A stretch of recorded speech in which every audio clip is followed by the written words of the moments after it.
అదే RTV app వార్తల్ని క్షణాల్లో చదివే అవకాశం ఉంటుంది. ఒక న్యూస్ పేపర్, ఒక టెలివిజన్ ఛానల్ మీ చేతుల్లో ఎప్పుడూ ఉంటాయి. ధన్యవాదాలు.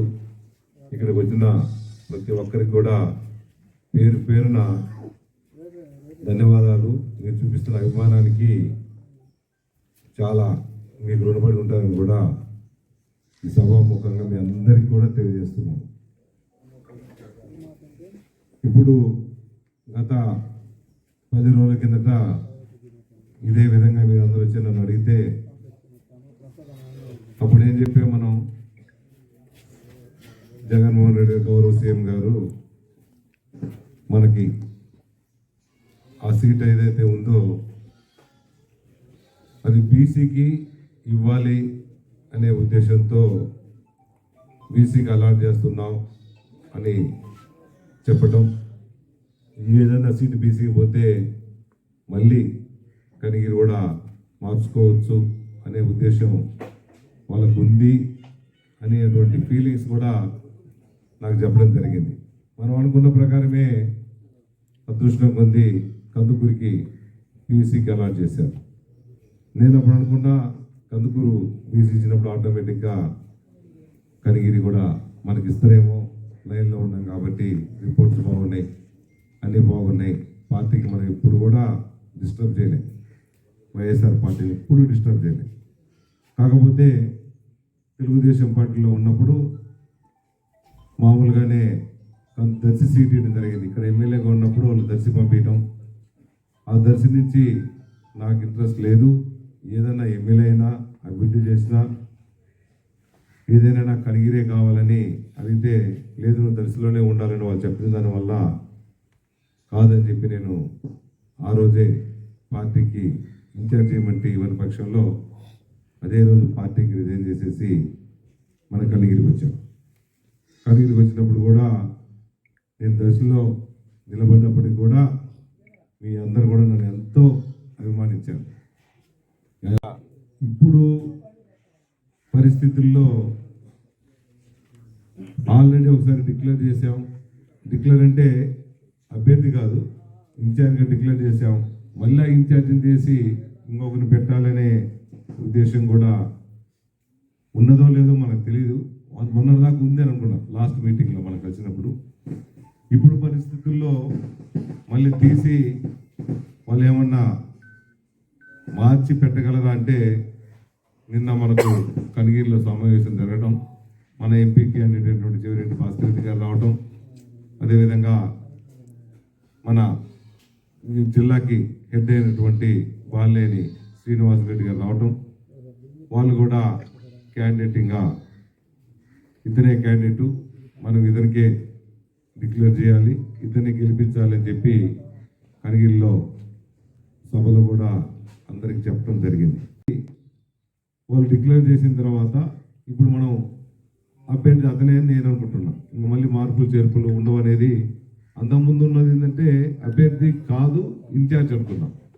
ఒకసారి మనకు వాసు గారు వచ్చి ఎప్పుడైతే అతనే క్యాండిడేట్ అతన్నే గెలిపించాలి అని చెప్పినప్పుడు మనం ఏమనుకున్నామంటే ఇంకా అతనే నేను కూడా అనుకుంటున్నా, మీరు కూడా అదే అనుకున్నారు.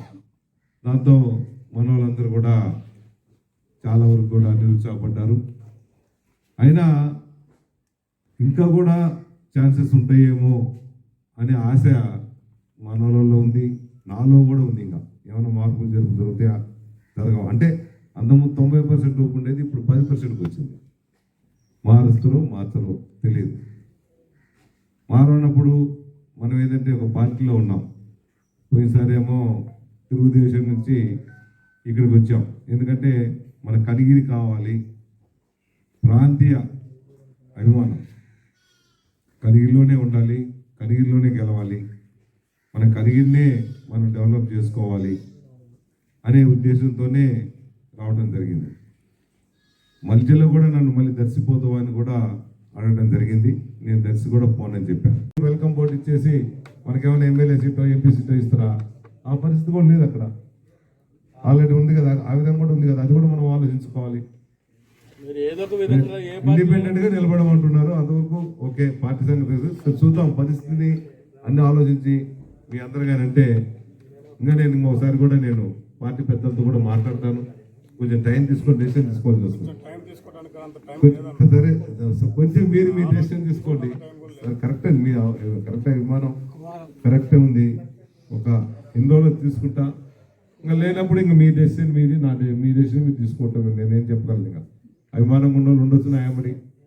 మీకు ఇది బాగలేదు నచ్చలేదంటే నేనేం చెప్పలేని పరిస్థితి. బొమ్మలైతే నేను అందరూ కూడా నా కులం లేకపోయినా నేను ఇక్కడ అంటే తక్కువ ఉన్నా కులం, ఒకవేళ తక్కువ ఉన్నా సరే నన్ను ఇక్కడ గెలిపించారు. అది మీ అభిమానంతో గెలిపించారు. అన్ని కులాలు, ముస్లిమ్స్ కానీ, రెడ్డిస్ కానీ, యాదవాస్ కానీ, బల్జాస్ కానీ, అన్ని కులాలు వేయబట్టే కదా నేను గెలిచింది. పోయిసారైనా ఎట్లా చేస్తా. కానీ ఇప్పుడు అది అర్థం చేసుకోలేకపోతున్నాయి పార్టీలని నా బాధ. అందుకంటే ఇంకేం లేదు. అది మనం ఎవరికి ఇచ్చినా మనం పార్టీలో ఉన్నాం కాబట్టి ప్రస్తుతానికి మనం పార్టీ మనసులేమో. పార్టీలో ఉన్నప్పుడు వేరే పార్టీకి ఎట్లా చేస్తాం? ప్రజెంట్ గా అంతకుముందు తెలుగుదేశంలో ఉన్నాం. అప్పుడు నా దగ్గర మామూలుగా మీరు ఉన్నప్పుడు, జనరల్ గా మనం ఉన్నప్పుడు పార్టీలో ఉన్నప్పుడు తెలుగుదేశం న్యాయంగా చేశాం. నేను ఎప్పుడు పక్క పోలేదు కదా. ఇప్పుడు వైఎస్ఆర్కి వచ్చిన తర్వాత వైఎస్ఆర్ కూడా న్యాయంగా చేశాం. సర్పంచ్ని గెలిపించాం, డిప్యూటీసీని గెలిపించాం, జెడ్పీటీసీని గెలిపించాం. సిఎస్పురం మండలంలో అయితే మొత్తం అది ఎంపీటీసీ ఇనానమస్ చేశాం. నేను పార్టీలోకి వస్తాను. ఏమైనా తెలుసు కదా మీకు అందరికీ. అంతకుముందు నేను తెలుగుదేశం అని చెప్పి నేను ఇప్పుడు చేయలేదట. నేను వేరే వాళ్ళ టైప్ మెంటాలిటీ కాదు నాది. మనం ఏదైనా సరే ఏ పార్టీలో ఉంటే ఆ పార్టీకి న్యాయం చేస్తాం. ఇంకా వాళ్ళు వద్దు చేతులు వెళ్ళిపోమంటే అప్పుడు దాకా ఉందామని నా ఉద్దేశం. మీరు కాదు, మీకున్న ఆవేశం నాకు లేదు కదా. అదే వచ్చింది ప్రాబ్లం. చూద్దాం, ఈసారి కనిగిలో పెడదాం. ఒక 4 రోజులు 5 రోజులు చూసుకొని దాని ప్రకారం ఏమనేది ఆలోచించుకొని నిర్ణయం పెట్టి అందరు నిర్ణయం. ఇప్పుడు కూడా నిర్ణయం నేను మీ నిర్ణయం కాదని పోయేది ఏం లేదు అట్లే చెప్తున్నాను నేను. కానీ మీరు చెప్పినట్టు నాకు కూడా కొన్ని ఉండాలి కదా. ఇప్పుడు పార్టీ మారమంటారు, సమానం బాగానే ఉంది. పార్టీ మరి ఏం చేయాలి? అక్కడ పోయి నేను వాళ్ళు ఇస్తారా సీట్? ఏమైనా మనకు ఇచ్చినా కూడా పోను. ఎందుకు ఒక పద్ధతి ప్రకారం వచ్చిన మొదటి నుంచి నేను తెలుగుదేశంలోనే ఉన్నా. బిగినింగ్ నుంచి ఓడిపోయినా గెలిచిన ఆయన పక్కకు పంపించబట్టే పోయినా. నేను మొదటి నుంచి నేను తెలుగుదేశంలోనే ఉన్నా. బిగినింగ్ నుంచి ఓడిపోయినా గెలిచిన ఆయన పక్కకు పంపించబట్టే పోయినా. నేను తర్వాత ఏది దర్శి పంపించబట్టి మళ్ళీ నాకు అది వద్దని ఇక్కడికి వచ్చా. ఎందుకంటే ఇన్ఛార్జ్ ఇస్తారు ఇవ్వలేదు కాబట్టి. ఇక్కడ కూడా మామూలుగా ఇప్పుడు చేశారు. వాళ్ళకి తెలియదు, మన గురించి కూడా తెలిస్తే మాత్రం ఇట్లా చేయరు. తెలియకనే చేసినారని నేను అనుకుంటున్నాను. ఈ విధంగా మొన్న మీటింగ్ వచ్చినప్పుడు వాళ్ళకి అర్థమైపోయింది. నిలబడ్డారు. అతను ప్రయత్నం చేసుకుంటుంటాడు. తప్పేముంది? అవునా కదా.